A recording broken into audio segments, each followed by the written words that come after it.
పేదల జీవితాలను వెలుగు నింపడానికి, పేదలను సమాజంలో సమున్నత స్థాయికి తీసుకురావడానికి ఈరోజు మేము ఇక్కడ సమావేశం కావడం జరిగింది.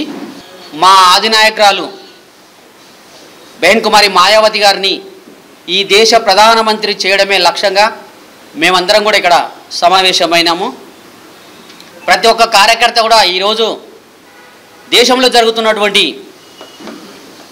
పేదల మీద జరుగుతున్నటువంటి ముస్లింల మీద జరుగుతున్నటువంటి విషయాలను మీ ద్వారా ఈ సమాజానికి తెలియజేయాలనుకుంటున్నాం.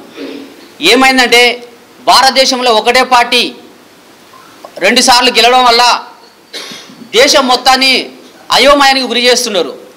బాబాసాహెబ్ అంబేద్కర్ రాసిన రాజ్యాంగాన్ని రద్దు చేయాలని చూస్తున్నారు వాళ్ళు. తక్కువకు మళ్ళీ వాళ్ళు ఈరోజు పేపర్లో ఏం మాట్లాడుతున్నారు, మేము దేశవ్యాప్తంగా 1 నేషన్ 1 ఎలక్షన్ అంటున్నారు. నిజంగా మంచి మాటనే ఉండొచ్చా, కానీ భారతదేశంలో ఉన్నటువంటి పౌరులను గౌరవించకుండా, భారతదేశంలో ఉన్నటువంటి స్త్రీ పురుషులను కానీ ఎవరిని సమానంగా చూడకుండా నీ ఒకటేసారి 1 నేషన్ 1 ఎలక్షన్లకు ఎలా వెళ్తావని ఈ సందర్భంగా మేము నరేంద్ర మోడీని ప్రశ్నిస్తున్నాం. ఎందుకంటే మీరు బంగ్లాదేశ్లో జరుగుతున్నటువంటి వాళ్ళ మీద స్పందిస్తారు మీరు మీ పార్టీ. ఈ దేశంలో మణిపూర్లో జరుగుతున్నటువంటి సమస్యల మీద మాత్రం మీరు స్పందించరు. ఏంటిది మీ ఉద్దేశం ఏంది? ఈ దేశంలో ప్రజాస్వామ్యాన్ని అపహాస్యం చేయాలనుకున్నారా? బాబాసాహెబ్ అంబేద్కర్ రచించిన రాజ్యాంగాన్ని నాశనం చేయాలనుకుంటున్నారా మీరు? ఏంటిది మీ ఉద్దేశము? ఖబర్దార్ నరేంద్ర మోడీ, మీ టీం అంతా ఖబర్దార్ అని చెప్తున్నాం. మీకు ఏమనుకుంటున్నారు? బాబాసాహెబ్ అంబేద్కర్ అంటే మీకేం కళ్ళకు కనిపిస్తలేదా? మీకేం కనిపిస్తుంది? మనుషులతో కనిపిస్తుంది మీ కళ్ళకు. కానీ ప్రజాస్వామ్యబద్ధంగా ప్రపంచంలో గొప్ప రాజ్యాంగాన్ని నిర్మించిన బాబాసాహెబ్ అంబేద్కర్ రాసిన రాజ్యాంగం అంటే మీకు కళ్ళకు కనిపిస్తలేదు. మీ తలపోగురు దించడానికే బెహన్ కుమారి మాయావతి గారి ఆధ్వర్యంలో పల్లెలా ఊరులా దేశవ్యాప్తంగా చేసి మిమ్మల్ని జీరో చేయడమే మా లక్ష్యం. అలాగే ఈరోజు తెలంగాణ రాష్ట్రంలో విగ్రహాల లొల్లి జరుగుతుంది. ఒక ఆయన ఒక విగ్రహం పెడతాడు, ఒక ఆయన ఇంకొక విగ్రహం పెడుతున్నాడు. కానీ మేము పెట్టాలనుకున్నది నిజమైన తెలంగాణ తల్లి సాకల ఐలమ్మ. మేము మా పార్టీ గెలిస్తే ఆమె విగ్రహం పెడతాం. ఈ 2 విగ్రహాలు కూడా మేము తీసేస్తాం మా గవర్నమెంట్ వచ్చిన తర్వాత. కేసీఆర్కు రేవంత్ రెడ్డి కూడా ఒకటే హెచ్చరిస్తున్నాము, మీ పాలన అంతా ఒకటి ఎలమదొరల పాలన, మీరేమో రెడ్ల పరిపాలన చేస్తున్నారు. నిజంగా సమస్యలు మొత్తం మీనే ఉండేవి, మొత్తం పేదల ఇంట్లోనే ఉండేవి. మీరంతా ఏం చేస్తున్నారు? సెక్రటరీ కట్టుకొని దాంట్లో తిరుగుదామా, మీకు కావాల్సిన ఫామ్ హౌస్లు కట్టుకొని ఉందామా అంటున్నారు. కానీ కొట్లాడి తెచ్చుకున్న తెలంగాణలో మా పార్టీ నిర్ణయమే ఉంది. తెలంగాణలో కీలకం బెహన్ కుమారి మాయావతి గారి ఆదేశానుసారమే తెలంగాణ వచ్చింది. ఏ ఒక్క మొగానే తెలంగాణ రాలేదు. వాళ్ళు ఏమంటున్నారు? కేసీఆర్ లేకపోతే తెలంగాణ లేదంటారు. అయ్యే బాబు, కేసీఆర్ తెలంగాణ వచ్చినప్పుడు నీవు లింగ్ అనేది ఉన్నాడు ఒక్కడో పార్లమెంట్ సభ్యునివు.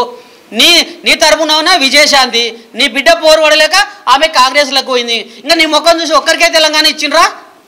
మేము పార్లమెంటు ఉభయ సభలో 33 మందితోని రాజ్యసభ లోక్సభల మద్దతు తెలుపుతూనే తెలంగాణ ఏర్పడింది తప్ప నీ వల్ల రాజే తెలంగాణ.